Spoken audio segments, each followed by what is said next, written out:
சுவாமியே சரணமையப்பா. பள்ளிக்கட்டு சபரிமலைக்கு கல்லும் முள்ளும் காலுக்கு மெத்தை. சுவாமியே ஐயப்போ ஐயப்போ சுவாமியே. கார்த்திகை மாதம் மாலை அணிந்து நேர்த்தியாகவே விரதம் இருந்து பார்த்த சாரதியின் மைந்தனே உன்னை பார்க்க வேண்டியே தவமிருந்து இருமுடி எடுத்து எருமேலி வந்து ஒரு மனதாகி பேட்டை துள்ளி அருமை நண்பராம் பாபரை தொழுது ஐயனின் அருள்மலை ஏறிடுவார். சுவாமியே ஐயப்போ ஐயப்போ சுவாமியே. சுவாமியே சரணமையப்பா. மேன்மைகள் சைவ நீதி விளங்குக உலகமெல்லாம். நோயற்ற வாழ்வே குறைவற்ற செல்வம். அந்த நோய் நொடி இல்லாத வாழ்வு இந்த உலக மக்கள் எல்லோரும் வாழ வேண்டும் என்று கலியுகத்தின் காந்தமலை ஜோதியாகிய சபரிமலை சுவாமி ஐயப்பனுடைய திருவடிகளை சிறந்தாழ்த்தி டான் தமிழொலி ஓம் தொலைக்காட்சி நேயர்கள் அனைவருக்கும் சர்வதேச இந்து மத குருபீடம் அகில இலங்கை சபரிமலை ஸ்ரீ சாஸ்தாபடத்தின் சார்பில் இனிய வணக்கங்களும் நல்லாசிகளும். இன்றும் மங்களகரமான குரோதி வருஷம் மார்கழி மாதம் 16ஆம் நாள் 31/12/2024 செவ்வாய்க்கிழமை. இன்று மலர்ந்திருக்கின்ற இன்றைய பொழுதும் நம் எல்லோருடைய வாழ்விலும் எல்லா விதமான சிறப்புகளும் வெற்றிகளும் கிடைக்க வேண்டும் என்று பிரார்த்தித்து, நாளைய தினம் புதிய ஆண்டு பிறக்கின்றது. 2025ஆம் ஆண்டு ஜனவரி மாதம் 1ஆம் நாள் ஆங்கில புத்தாண்டு. சபரிமலை சுவாமி ஐயப்பனுடைய மகர ஜோதி பெருவிழாவிலே நாளைய தினம் புதன்கிழமை மார்கழி மாதம் 17ஆம் நாள் 1/1/2025 புதன்கிழமை மகா யாகத்தினுடைய பூர்த்தி. இந்த நவதின பர்யந்தமாக கடந்த 9 நாட்களாக நடைபெற்று வந்த இந்த யாக பூஜை 1ஆம் திகதி ஜனவரி மாதம் 2025ஆம் ஆண்டு புதன்கிழமை யாக பூர்த்தி நிறைவு பெறுவது. இந்த மகா யாகத்திலே சகல அடியார்களும் அவரவருடைய பெயர் குடும்ப பெயரிலே பூர்ணாவதி தட்டுகள் எடுத்து வந்து சுவாமி ஐயப்பனை வேண்டி நடைபெறுகின்றதாகிய மகா யாக குண்டத்திலே ஆகுதி பண்ணுகின்ற வகையிலே ஒரு சிறப்போடு கூடியதாக இவ்வாறு இந்த 9 நாட்களுமே அடியவர்கள் மாலை அணிந்த சுவாமிகள் பக்தர்கள் எல்லாம் தங்கள் பெயர்களினால் இந்த பூர்ணாகுதி கொடுப்பது. நாளை 1ஆம் தேதியோடு நிறைவு பெறுவது இந்த மகா பூர்ணாகுதி. சகலடியார்களும் மாலை அணிந்த சுவாமிகளும் பூர்ணாகுதி தட்டெடுத்து ஆகுதி பண்ணி சுவாமி ஐயப்பனை ஜோதி வடிவத்திலே காணுகின்ற வகையிலே நடைபெறுகின்றதாகிய விசேஷ திரவிய ஹோம மகாயாக மகா பூர்ணாகுதி. இன்றைய தினம் பழைய போல இந்த யாக பூஜைகள் நடைபெற்று அஷ்டாதச பூர்ணாகுதி 18 பூர்ணாகுதிகள் ஆகுதிகள் வழங்கப்படுவது. அதுவும் மாலை அணிந்த சாமிகள் அடியார்களெல்லாம் இந்த பூர்ணாகுதி தட்டெடுத்து ஆகுதிகள் செய்கின்ற சிறப்பு. திரவியாபிஷேகம் யாக குண்டத்திலே நடைபெற்று பூஜை வழிபாடுகளிலே மாலை அணிந்த சுவாமிகளும் அடியார்களும் கலந்து இறைவனை பிரார்த்திப்பதோடு இந்த 2024ஆம் ஆண்டுக்கு நாம் விடை கொடுக்கின்ற வகையிலும் நாளை மலர இருக்கின்ற 2025ஆம் ஆண்டை இன்மோத்தோடு வரவேற்கின்ற வகையிலும் ஐயப்பனுடைய அருள் எல்லோருக்கும் கிடைக்க வேண்டும் என்று பிரார்த்தித்து டான் தமிழொலி ஓம் தொலைக்காட்சி நேயர்கள் அனைவருக்கும் சர்வதேச இந்து மத குருபீடம் அகில இலங்கை சபரிமலை ஸ்ரீ சாஸ்தாபீடத்தின் சார்பில் நல்லாசிகளை கூறிக்கொள்வதில் மன மகிழ்வு கொள்கிறோம். சர்வே ஜனாக சுகினோ பவந்து, சமஸ்த மங்களான் சந்து. சுபம்.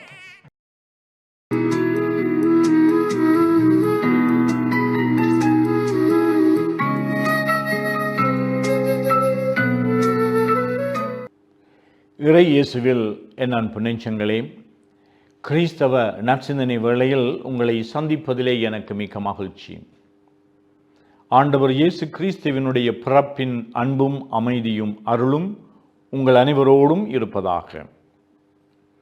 இன்று 2024 ஆண்டின் இறுதி நாள், மார்கழி திங்கள் 31ஆம் நாள். இந்த ஆண்டினுடைய இறுதியில் எங்களுடைய வாழ்வை நாங்கள் மீட்டு பார்ப்பது சால பொருத்தமானது.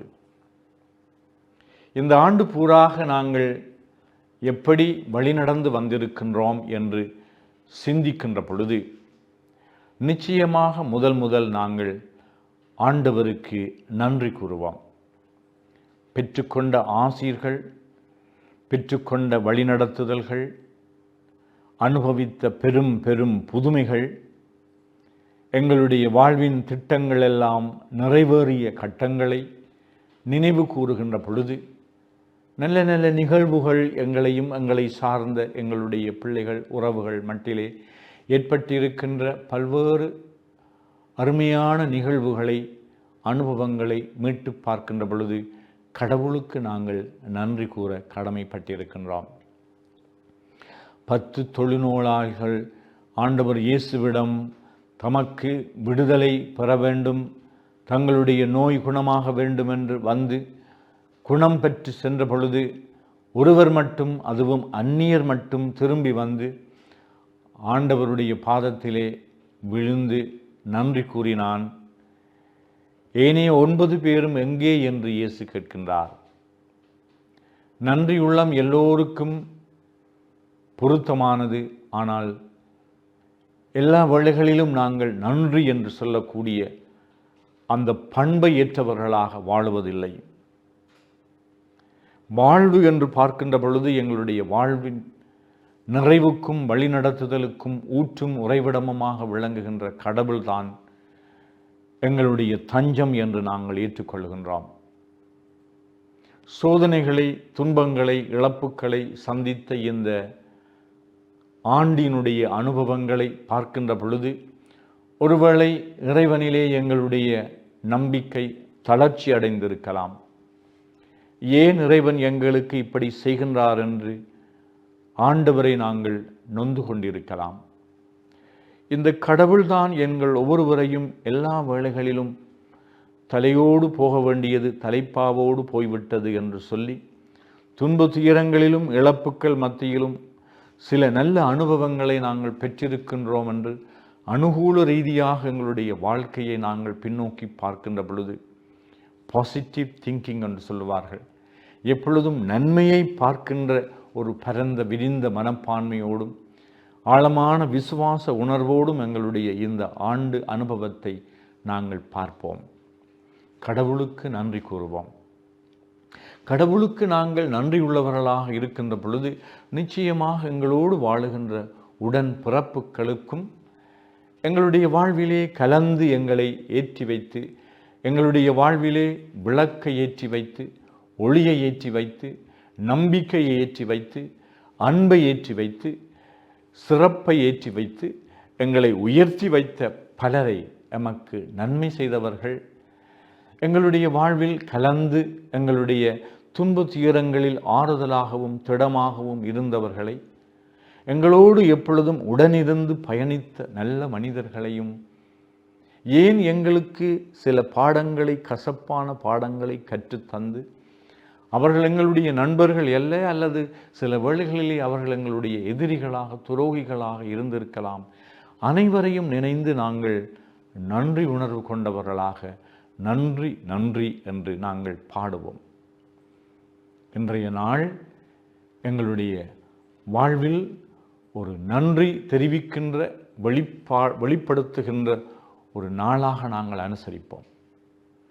வாழ்க்கையை எப்பொழுதும் அனுகூல ரீதியாக நன்மைத்தனம் என்கின்ற ஒளியினால் இந்த ஆண்டு பூராக இடம்பெற்ற நிகழ்வுகளையும் அனுபவங்களையும் நாங்கள் கண்டுகளிப்போம், மீளாய்வு செய்வோம். இந்த மீளாய்வு செய்கின்ற வேளையிலே நாங்கள் இந்த ஆண்டு பூராக இடம்பெற்ற நிகழ்வுகள், சந்தித்த மனிதர்கள், இவர்களும் சில வேளைகளிலே எங்களுக்கு சில பாடங்களையும் கற்றுத்தந்திருக்கின்றார்கள். நாங்கள் செய்த தவறுகளிலே இருந்து நாங்கள் எதை கண்டுபிடித்திருக்கின்றோம், எதை கற்றுக்கொண்டிருக்கின்றோம் என்றும் நாங்கள் இந்த நாளிலே சிந்திக்க முடியும். அப்படி நாங்கள் கற்றுக்கொண்ட பாடங்கள் எங்களுடைய வருங்கால அடுத்த ஆண்டிலே எங்களுடைய வாழ்வை நிச்சயமாக அவை வழிநடத்தி செல்லக்கூடிய பாடங்களாக, அறிவாக, ஞானமாக விளங்கும். எனவே நன்றி கூறுகின்ற நாம் இந்த ஆண்டு பூராக இறைவனின் எங்களை வழிநடத்தினார் என்று சொல்லி நன்றி கூறுகின்ற நாம் அனைவருக்கும் நன்றி கூறுவோம். கற்க வேண்டிய பாடங்களை நாங்கள் கற்றுக்கொண்டிருக்கின்றோம் என்ற அந்த மனநிறைவிலும் இந்த நாளை நாங்கள் செலவு செய்ய இறைவன் எங்களுடைய உள்ளங்களுக்கு அருள் தர வேண்டுமென்றும் ஞானத்தை தர வேண்டுமென்றும் இறைவன் எங்களுடைய உள்ளங்களை நன்றி உணவினாலே நிரப்ப வேண்டுமென்றும் அருள் வேண்டுவோமாக. ஆமென்.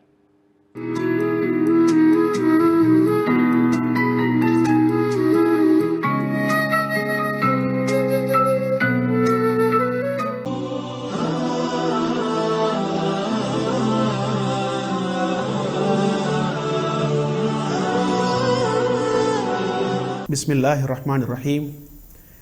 இஸ்லாமிய நற்சிந்தனையினூடாக இணைந்திருக்கக்கூடிய நேயர்கள் அனைவருக்கும் அஸ்ஸலாமு அலைக்கும் வரஹ்மத்துல்லாஹி வபரகாத்துஹு. இஸ்லாம் மார்க்கம் இந்த உலகத்திலே நன்மை என்றால் என்ன, தீமை என்றால் என்ன, நல்ல காரியம் என்றால் என்ன, பாவமான செயற்பாடு என்றால் என்ன என்பதை ரத்தின சுருக்கமாக எங்களுக்கு வரைவிலக்கணப்படுத்தி சொல்லியிருப்பதை நாங்கள் பார்க்கலாம். சஹி முஸ்லிம் என்ற ஹதீஸ் தொகுப்பு நூலில் பதிவு செய்யப்பட்டிருக்கக்கூடிய ஒரு ஹதீஸிலே அல்லாஹ்வின் தூதர் ஸல்லல்லாஹு அலைஹி வஸல்லம் அவர்கள் மிக ரத்தின சுருக்கமாக எங்களுக்கு ஒரு அழகான வரைவிலக்கணத்தை சொல்லுகின்றார்கள். எப்படி? அல் பிர்ரு ஹுஸ்னுல் ஹுலுகி வல் இஸ்மு மா ஹாக ஃபீ நஃப்ஸிக. நன்மை என்றால் அது ஒரு நல்லொழுக்கம், நல்ல பண்பாடு. அதை போன்று பாவம் என்றால் உள்ளத்திலே ஊசலாடக்கூடிய ஒரு செயலாகும் என்று சொன்னார்கள்.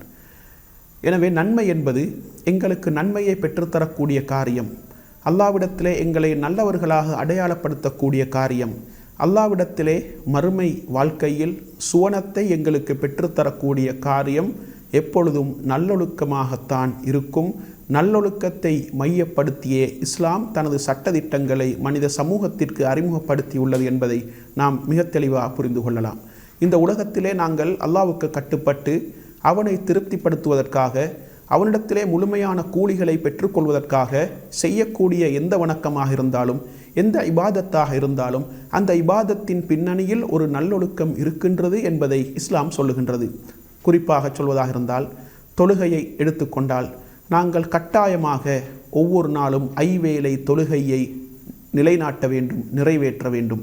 அந்த தொழுகைக்கு பின்னால் நல்லொழுக்கம் இருக்கின்றது என்பதை அல் குர்ஆன் சொல்லுகின்றது. எப்படி? இன்ன ஸலாத்த தன்ஹா அனில் ஃபஹ்ஷாஇ வல் முன்கர். நிச்சயமாக தொழுகை பாவமான காரியத்தை விட்டும் மானக்கேடான செயல்களை விட்டும் தடுக்கின்றது என்று அல் குர்ஆனிலே அல்லாஹ் சொல்லி காட்டுகின்றான். எனவே இந்த உலகத்திலே பாவமான காரியங்களை விட்டும் விலகி நன்மையான காரியங்களை நிறைவேற்றுவதில் ஆர்வம் கொள்ளக்கூடிய பக்குவத்தை ஏற்படுத்துகின்ற வணக்கமாக இந்த தொழுகை இஸ்லாத்திலே அறிமுகப்படுத்தப்பட்டிருக்கின்றது என்பதைத்தான் இந்த வசனம் எங்களுக்கு சொல்லுகின்றது. அதே போன்று நாங்கள் ரமலான் காலத்திலே நிறைவேற்றக்கூடிய அந்த நோன்பை எடுத்துக்கொண்டாலும் பசி பட்டினியின் அந்த உணர்வை நாங்கள் உள்ளத்திலே பெற்றுக்கொள்ள வேண்டும். பசியோடு இருக்கக்கூடியவர்கள், தாகத்தோடு இருக்கக்கூடியவர்கள் எப்படியான உணர்வோடு இந்த உலகத்திலே வாழுகின்றார்கள் என்பதை நடைமுறை வாழ்க்கையிலே நாங்கள் உணர்ந்து அவர்களுடைய உணர்வில் எங்களுடைய அந்த வணக்கத்தினூடாக பங்கெடுக்க வேண்டும் என்ற ஒரு தத்துவம் அந்த நோன்பின் பின்னணியில் இருக்கின்றது என்பதை நாங்கள் புரிந்து கொள்ள வேண்டும்.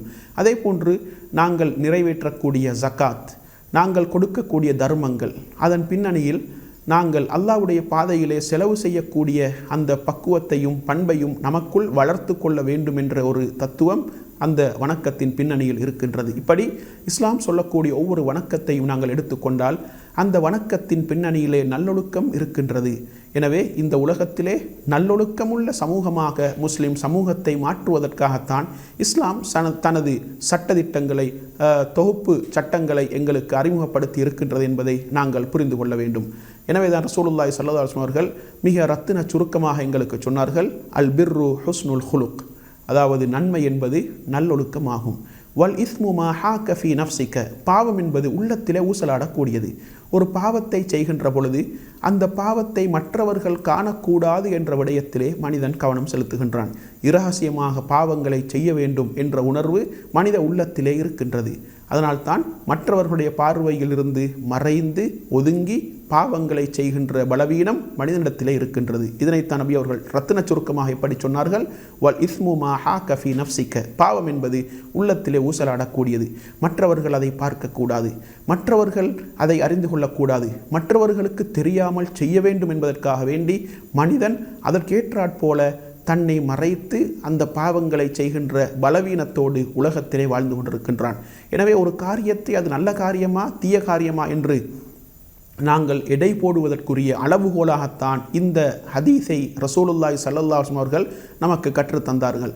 எனவே ஒரு காரியத்தை செய்கின்ற பொழுது அது நம்மில் நல்லொழுக்கத்தை வளர்க்கின்றதா, நல்லொழுக்கத்தை ஏற்படுத்துகின்றதா என்பதை பார்த்து அந்த காரியத்தை செய்வதா இல்லையா என்று நாங்கள் முடிவெடுக்கலாம்.